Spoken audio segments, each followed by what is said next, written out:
Man, fuck this shit-ass show. I don't want to watch it. Starburst Stream. Holy shit! I remember being a little boy, watching SAO for the first time and being blown away. As the script goes, you probably expect me to say that when I grew up I watched again and I fucking hated it, but no. I'm one of the exceptions. I kept watching it and I still like it. If you're anything like me, Sword Art was probably your first anime. At least I hope. I'm getting old as shit, and a lot of that has to do with the time it was dropped. SAO is famous now for how dog shit it was, but back then, it was king. Well, that train's died down now, and Sword Art faded into obscurity. With how popular it was, you can't help but ask, what happened? Well, time, mostly, but in order to understand what truly happened, we have to start at the beginning.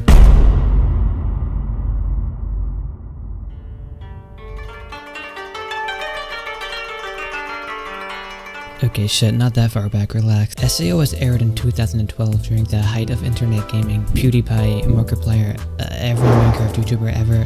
It was impossible not to see this stuff growing up. And you know, kids eat that shit up. Everyone wanted to be a gamer. And you know who else was a gamer? Riki Kawahara, I think that's how you pronounce it. Growing up during that time was like a kid nowadays surrounded by Skippy merch. And like me surrounded by foodies. While gaming was thriving, oppositely, anime was super slow back then. Nothing was airing and you'd still be shamed for watching it in the West. What are you watching, kid? I'm watching anime.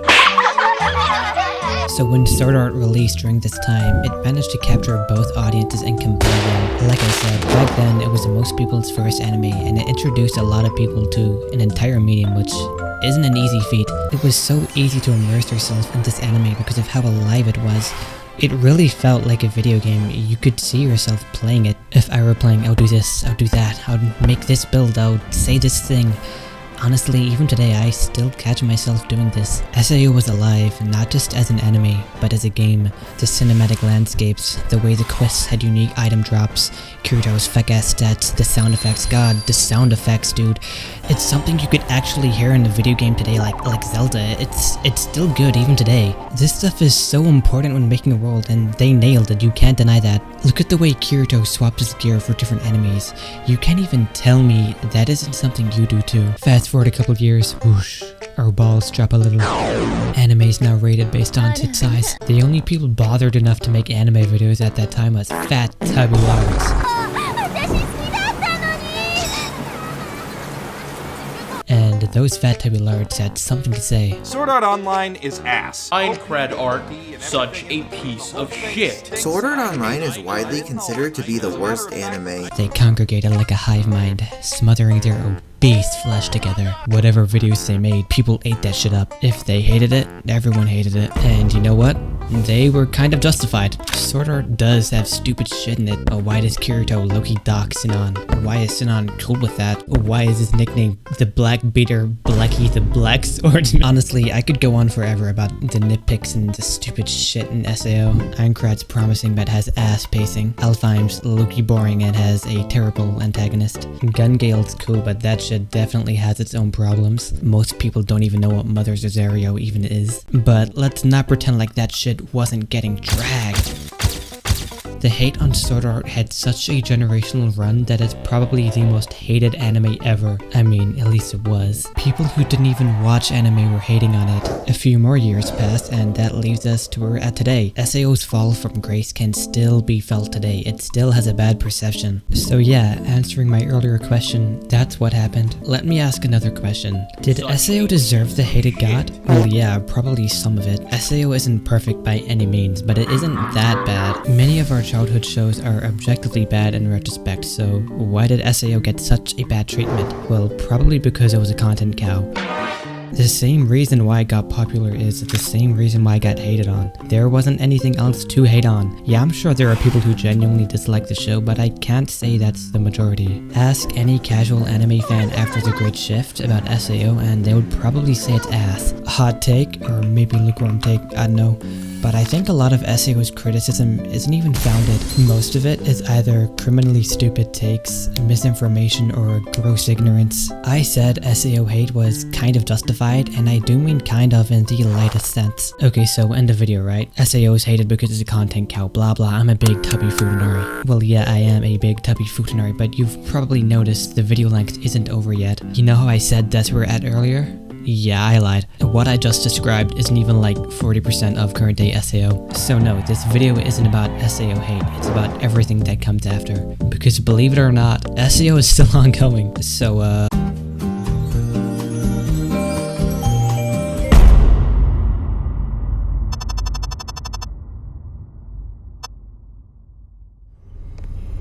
ようこそラースへ。 4 years after Gun Gale, Sword Art receives Alicization. This is where for most people, Sword Art picks up again and becomes comparable to Aincrad, if not exceeding it. Sword Art was always well animated for its time, and Alicization does not disappoint. It takes what made the light novel work and turns into something so much better. It enhanced the series in a way that only the animation medium could. Its futuristic effects and popping colors just fuck!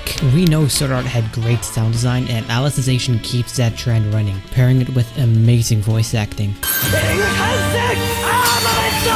You can't tell me that shit's not cold! By this point in his career, Kawahata was no longer an amateur author. The blatant flaws in his previous works couldn't be found here. The plot twists and turns while subtly foreshadowing what comes next. With that being said, walk with me.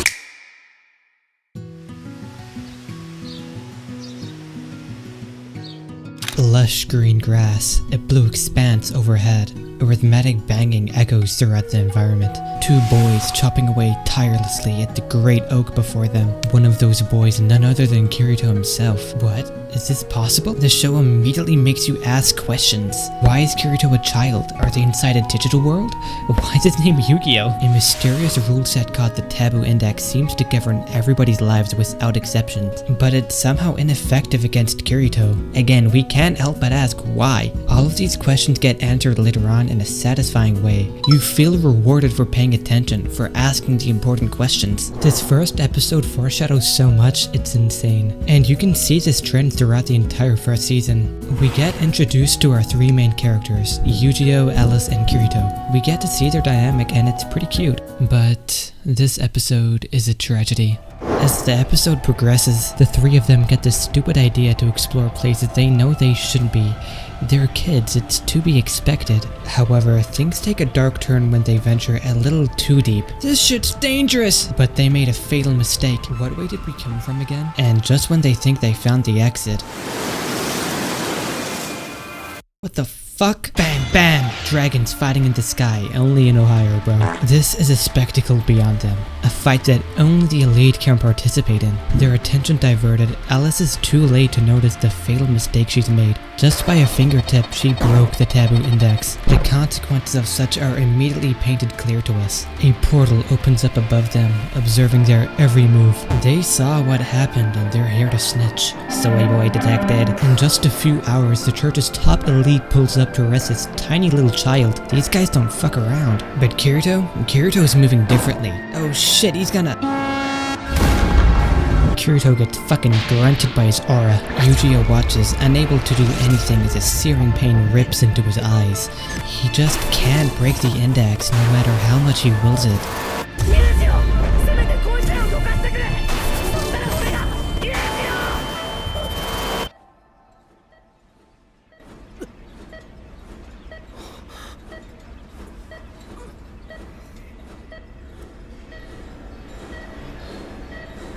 Oh, did I mention that's just half of the first episode? It's an hour long, so it's pretty lengthy. If it sounds interesting so far, I suggest you watch the rest for yourself. I've intentionally left out the second half for this reason. Trust me, my narration barely covers half of the important details, so really, I do suggest you check it out. Personally, my favorite part of Alicization is the addition of Yu-Gi-Oh. The dynamic between him and Kirito is a fresh change from the previous seasons, and even just on his own, he's a compelling character. Plus, I really like the the way Kawahara handled the story. If you know, you know. Whether you're an SAO fan or a casual viewer, I think Alicization has something for everyone. And guess what? The novel it's based off is even better. A common complaint is that the anime removes a lot of details, and well, most anime adaptations do. The novel does some scenes better and the anime improves on others, so if you want the original experience, or just something different, check out the novel. But hey, between you and me, anime only is just fine. Unless you want to read Moon Cradle. Set straight after Alicization, Moon Cradle is a 2-volume short story told from a different character's perspective. The best way I could describe it is like Alicization's version of A Mother's Rosary. If you even watched that, you probably didn't. It's not super important, but don't skip this one because some of the plot threads become relevant in SEO's future arc, but it has no anime adaptation, but neither does the future arc, so the plot's pretty decent on its own, nothing crazy, but becomes so much better once you know the connections it has later on. My favorite part would be seeing different sides of Kirito or how his behavior changes, but I low-key could just be reading too much into it. There's not much to cover, but basically, if you like Mother's Rosary, then you'll like Moon Cradle. Oh, and this isn't important, but Quinella's cheeks are out during the entire boss fight.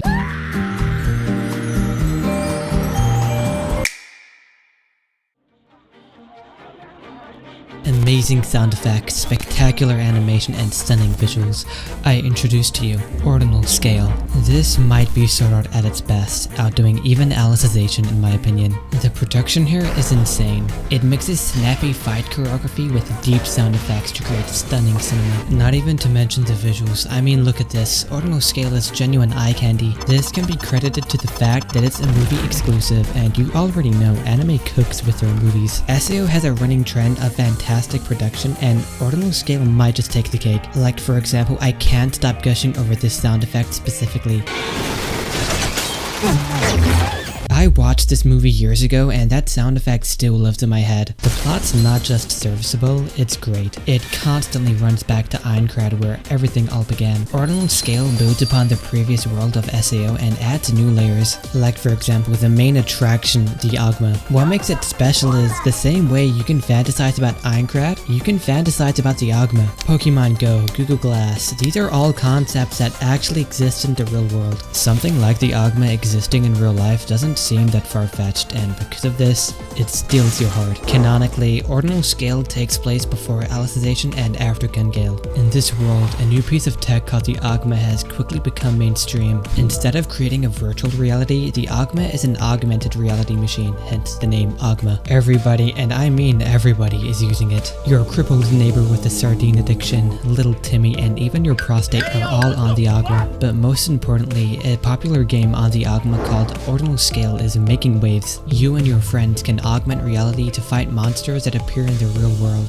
The best part is that the points you earn in-game translate to real-life currency, and from there, the events of the story take place.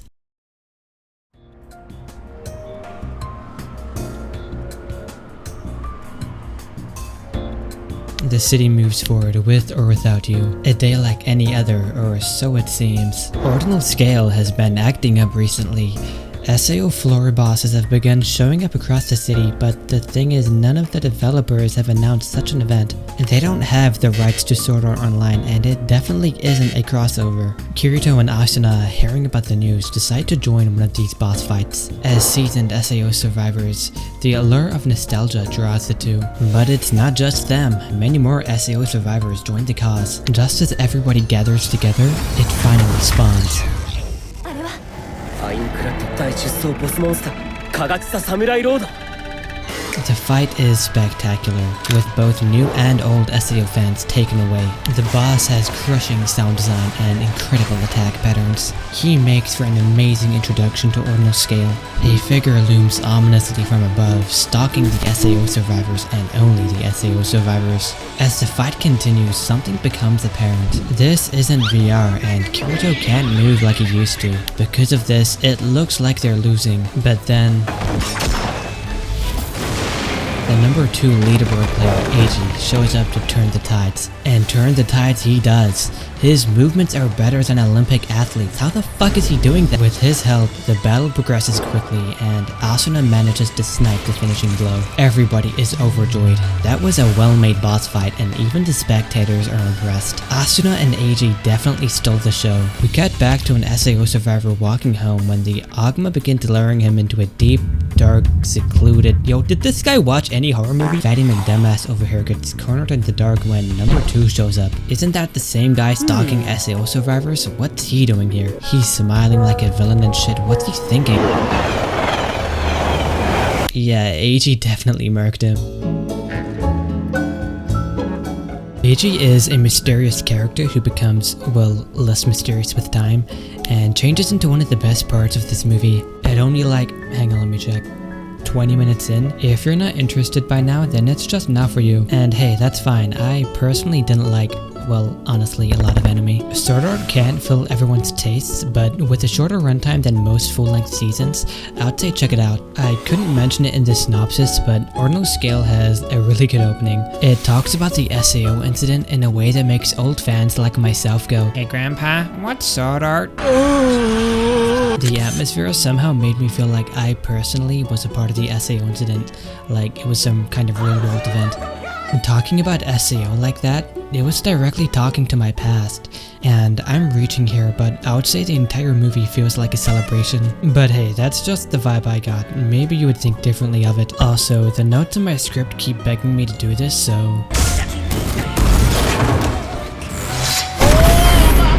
And Ordinal Scale has a novel-ish.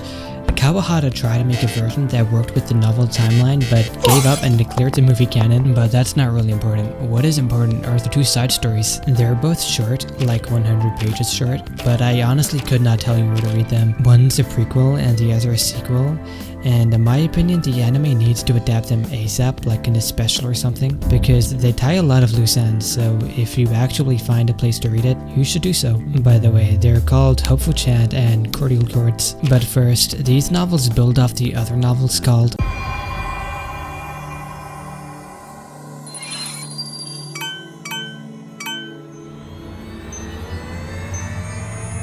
Ink start!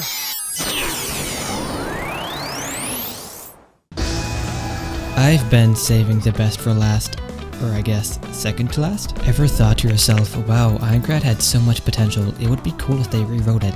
Well, they did. Progressive is a fully realized rewrite of Aincrad. Do I even need to explain why that sounds cool? Aincrad is Sword Art Online. Aincrad is what everybody dreams about. Aincrad is what started it all. Beginning at the first boss fight, Progressive continues one by one through each floor. No gigantic time skips, no missed opportunities.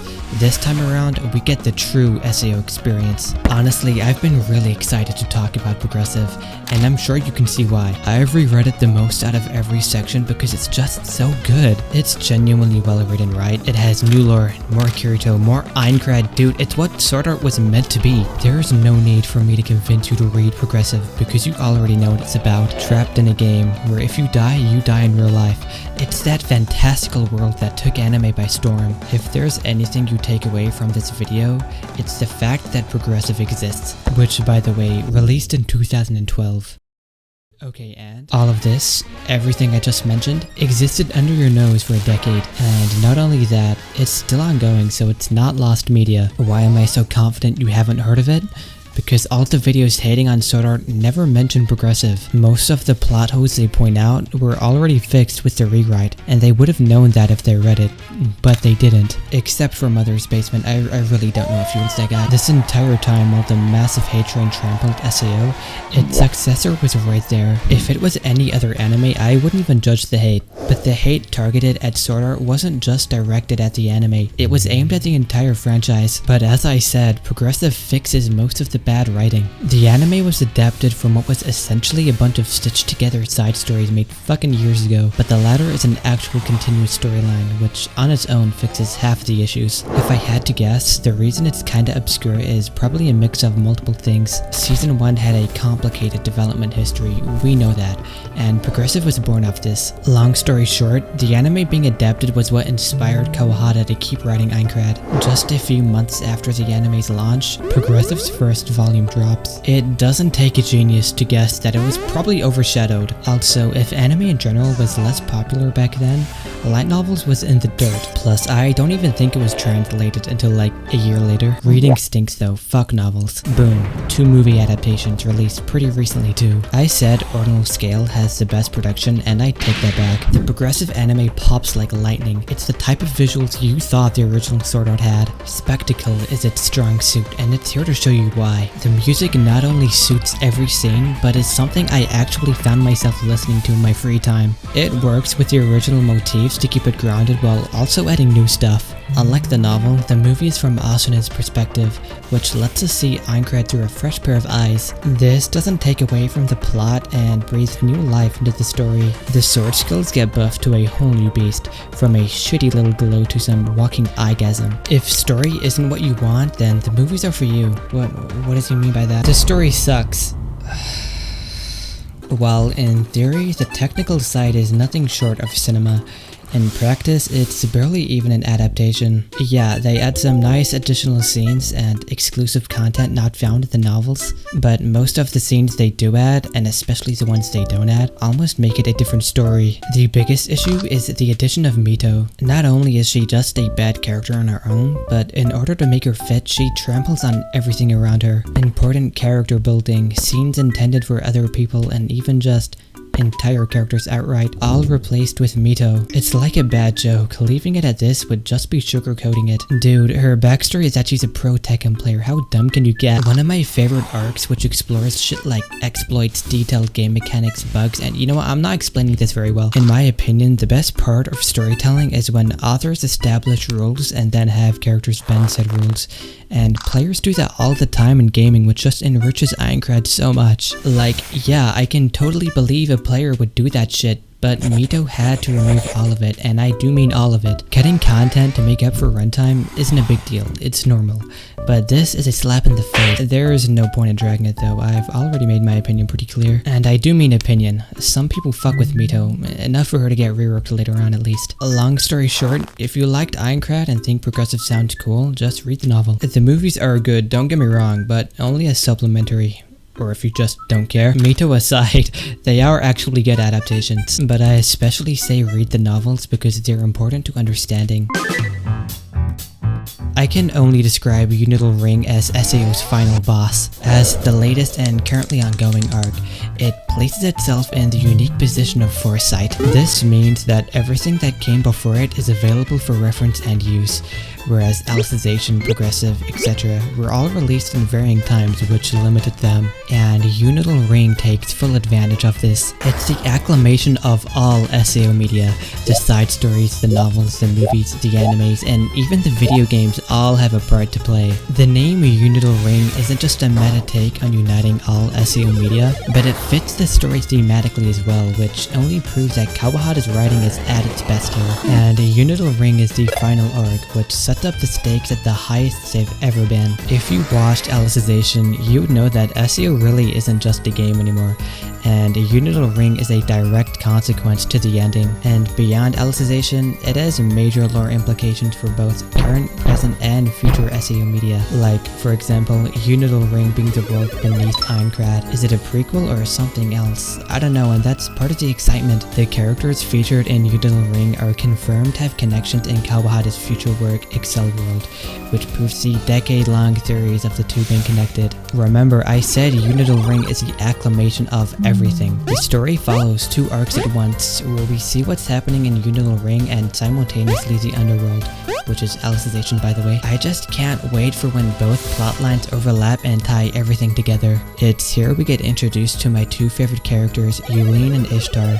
I don't even know if that's how you pronounce either of them. I like it because these two obviously have history that existed before Kirito's involvement and continues to progress with or without them, which is a good segue to explain that, yeah, the plot exists with or without our main character. This is one of the contributing reasons as to why the world feels alive, like people actually live in it. Kawahara goes out of his way to explain in depth entire skill trees, passives, and perks that'll honestly never be that important, but it's all for the sake of making Unital Ring a believable game. Like the text in game that players develop and the depth to the sword skills, again, just make for a believable game. Even the underworld, which was already well developed with tiny details, gets amplified when Kawahara goes out of his way again to explain how technology works in this world, or how cultures might have developed. And aside from world building, Unital Ring's plot, for me, has gotta be the most interesting. Progressive is my favorite because Aincrad, but Unital Ring's plot is more interesting so far.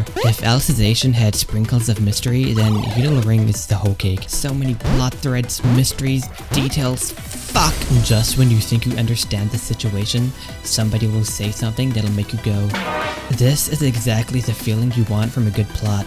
Or at least, I don't know. But to be honest, I can't recommend it. Ironically, Unital Ring's biggest strengths are its biggest downsides. Being the acclamation of all SEO media means it also requires you understand said media. Following just the mainline story isn't enough. Unital Ring demands more. If you can do that, then you'll be rewarded, but if you can't, well then Unital Ring just isn't for you. It's also why I can't give a plot synopsis. I'd be spoiling far too much, believe me, I tried. Besides, Unital Ring isn't even anime adapted yet and won't be for a long time. If you don't like reading, then tough luck. Oh, and SEO's fandom is dead, so fan translations don't exist. If you don't speak Japanese, you're gonna have to wait up to a year for official translations, and that's on top of the year it took to be written in the first place. But I'm sure most novel fans aren't surprised by this. It's like fate at this point. God, I sound like such a geek. So that's why I can't recommend Unital Ring. But hey, that's not really a bad thing.